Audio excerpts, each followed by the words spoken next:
हाँ भाई, क्या बातें चल रही हैं लैला मजनू में? अरे और क्या बातें होंगी, बस यही कि बारात पंजाब से जाएगी या फिर उल्टी गंगा बहानी पड़ेगी। लड़की वाले बिहार से पंजाब आएंगे। ये है वैशाली और बलविंदर, जो दिल्ली के एक बड़े कॉलेज में एक साथ पढ़ते थे और अब एक दूसरे को पसंद भी करते थे। बलविंदर पंजाब के भटिंडा का रहने वाला था, जबकि वैशाली बिहार के गया से थी। ओए सुनो, ओ तेरा दोस्त इतना बड़ा नहीं है। ओए साड़ी बारात गया जाएगी, पता है क्यों? पता नहीं भाई, तू ही बता दे। क्योंकि मैं कभी गया नहीं, तो इसी बहाने देख लेंगे ओए कि मेरे ससुराल कितने आ। अच्छा बलविंदर, हमें तो ले चलेगा ना भाई अपनी बारात में? ओ नहीं ओए। क्यों जी, इन्हें क्यों नहीं ले जाएंगे आप? ए सारे खोते मेरी बारात में आएंगे तो कुड़ी दी साइड कौन होएगा हैं? बलविंदर एक हंसमुख और हैंडसम लड़का था, इसलिए वैशाली उसे अपना दिल दे बैठी थी। ऐसे ही हंसते खेलते 2 साल और बीत गए और कॉलेज पूरा होने को आ गया। बलविंदर, तुम मुझे अपने मम्मी पापा से कब मिलवा रहे हो? ओए इतनी जल्दी क्या है सोनिए, वही जानी है मुलाकात एक दिन, और एक बारी शादी हो गई फिर तो तुम रोज ही मिलती रहना उनसे। अरे पर अब तो कॉलेज भी पूरा होने को आया है, तो शादी की बात तो करनी होगी ना। और चलो जी ठीक है, फिर मैं अगले हफ्ते ही उन्हें बुला लेता हूँ। और एक काम करो, तुम भी अपने पापा मम्मी को बुला लो, अब तो खुश हो ना। इधर बलविंदर ने वैशाली के बारे में अपने मम्मी पापा को सब कुछ बता दिया और उधर वैशाली भी अपने माँ बाप को दिल्ली लाने के लिए खुद बिहार पहुंच गई। और फिर माँ। हाँ बोल बेटा। माँ, वो एक लड़का है, हम उससे प्यार करते हैं और उससे शादी करना चाहते हैं। क्या? चुप कर लड़की, तुम्हारे पापा को पता चलेगा ना तो वो तो। जानते हैं माँ, पर उनको आप ही मना सकती हो। काहे? तुम क्यों नहीं बात करती हो अपने पापा से? 1 मिनट, लड़का बिहारी तो है ना? नहीं माँ, वो पंजाबी है, उसका नाम बलविंदर है। हे राम, इतना बड़ा बिहार छोड़कर तुम्हें एक सरदार पसंद आया? हाँ माँ, वो हम कॉलेज में साथ पढ़ते थे ना, तो वो। अच्छा माँ सुनो ना, वो लोग अगले हफ्ते दिल्ली आ रहे हैं शादी की बात करने। तो लो, तुम तो पहले से ही सब फिक्स करके आई हो, तो फिर हमसे पूछ रही हो कि बता रही हो? माँ पूछ ही रहे हैं, बस पापा जी को मनाकर एक बार मिल तो लो। जानकी और वैशाली ने मिलकर किसी तरह हरेराम को मना लिया। हरेराम भी अपनी बेटी की खुशी की खातिर इस शादी के लिए राजी हो गए। अंकल जी नमस्ते। नमस्ते नमस्ते बेटा जी, कैसे हो? मैं एकदम चंगा अंकल जी। अच्छा अंकल जी, वो पापा से बात हुई थी, वो कह रहे थे कि शादी तो जी पंजाब में ही होगी। पर बेटा जी, बारात तो आपको लानी होगी ना? हाँ अंकल जी, पर मेरी दादी और उनके भाई बहन जो है ना, वो मुझसे बड़ा प्यार करते हैं जी, कहते हैं कि मेरी बारात में आएंगे। अब इस उम्र में तो उनसे चला नहीं जाएगा ना जी, तो बड़ी मेहरबानी होगी अगर आप लोग ही अपने रिश्तेदारों के साथ यहाँ भटिंडा आ जाओ। हरिराम को अपने रिश्तेदारों के साथ भटिंडा जाना थोड़ा अजीब तो लग रहा था, लेकिन बेटी की खुशी की खातिर वो सब कुछ करने को तैयार थे। और फिर हरिराम जी, आपकी वैशाली की किस्मत बहुत अच्छी है कि लगातार 3 दिन शुभ मुहूर्त हैं, 26, 27 और 28 तारीख। आप जिस मर्जी तारीख को शादी करा सकते हैं।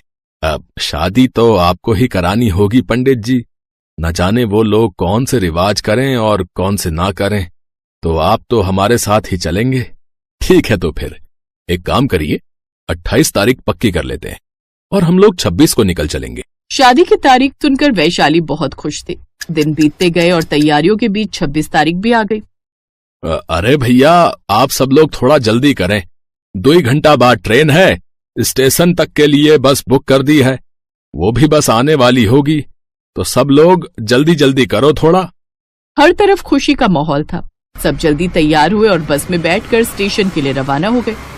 थोड़ी ही देर बाद ट्रेन आ गई और सभी लोग ट्रेन में बैठ गए। पूरा डब्बा वैशाली के रिश्तेदारों से भरा हुआ था। वो बन्ना बन्नी के गीत गाते हुए खुशी से सफर कर रहे थे। जानकी सबको साथ में लेकर ट्रेन में नाचने लगी।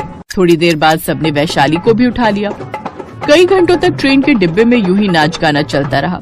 फिर ट्रेन एक स्टेशन पर आकर रुकी, जहां से एक फौजी उसी डिब्बे में अपना बैग लेकर चढ़ा। उसे देखते ही सबने डांस बंद कर दिया और फिर, अरे आप लोग रुक क्यों गए, डांस करिए ना। अंकित के इतना कहते ही सारे लोग हंसने लगे और एक बार फिर नाच गाने का सिलसिला शुरू हो गया। अंकित भी सभी को देखकर मुस्कुरा रहा था। तभी वैशाली के पिता ने उससे कहा, ये जी मेरी बेटी है वैशाली, इसकी शादी है परसों, लड़का पंजाब का है तो हम सब लोग वहीं जा रहे हैं। अच्छा अच्छा, बधाई हो आप सबको। अच्छा बेटा, तुम कहाँ जा रहे हो? अंकल जी, मेरी पोस्टिंग कश्मीर में है।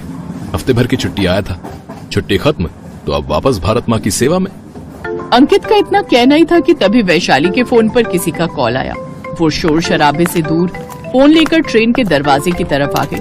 वहीं पास में अंकित बैठा था और उसे वैशाली की आवाज साफ सुनाई दे रही थी। काफी देर तक बात करने के बाद वैशाली ने रोते हुए फोन काटा और फिर वो जैसे ही ट्रेन के डिब्बे से बाहर छलांग लगाने के लिए आगे बढ़ी तो अंकित ने फौरन उसका हाथ पकड़ लिया। छोड़ दो मुझे अब जीना नहीं है। पर तुम्हारी तो परसों शादी है ना? कोई शादी वादी नहीं होगी अब। मेरे साथ धोखा हुआ है, मेरे परिवार के साथ धोखा हुआ है।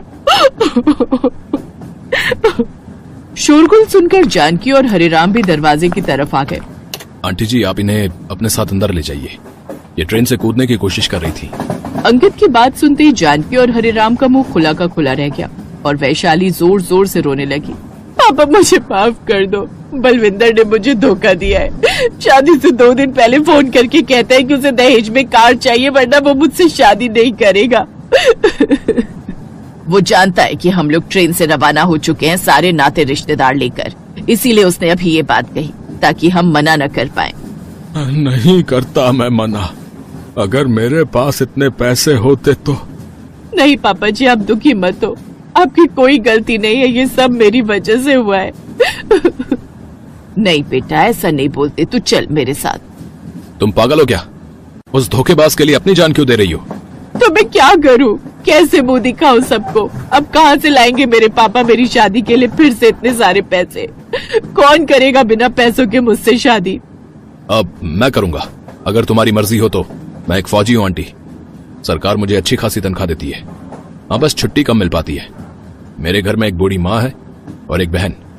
अगर आप कहें तो मैं यहीं आपकी बेटी से शादी करने को तैयार हूँ, और ये एक फौजी का वादा है कि आपकी बेटी को मैं कभी धोखा नहीं दूंगा। कुछ देर सोचने के बाद हरिराम ने पंडित जी से कहा, पंडित जी, अंकित को ड्यूटी पर जाना है तो क्या इसी ट्रेन में शादी हो सकती है? हाँ, क्यों नहीं। अंकित देश की सेवा करने जा रहा है तो इस शादी पर भगवान को क्यों आपत्ति होगी। रुकिए, मैं तैयारी करता हूँ। सभी रिश्तेदारों के सामने अंकित और वैशाली की शादी उसी ट्रेन के डिब्बे में करा दी गई। ये अपने आप में अनोखी बात थी। वैशाली, अगले स्टेशन पर मुझे उतरना होगा। मुझे जम्मू के लिए यहाँ से ट्रेन बदलनी होगी। अब आप लोग भी अपने घर लौट जाइए। तुम बस थोड़ा इंतजार करना, मैं जल्दी छुट्टी लेकर आऊंगा तुम्हें तुम्हारे ससुराल ले जाने। तब तक पापा जी, मेरी वैशाली आपके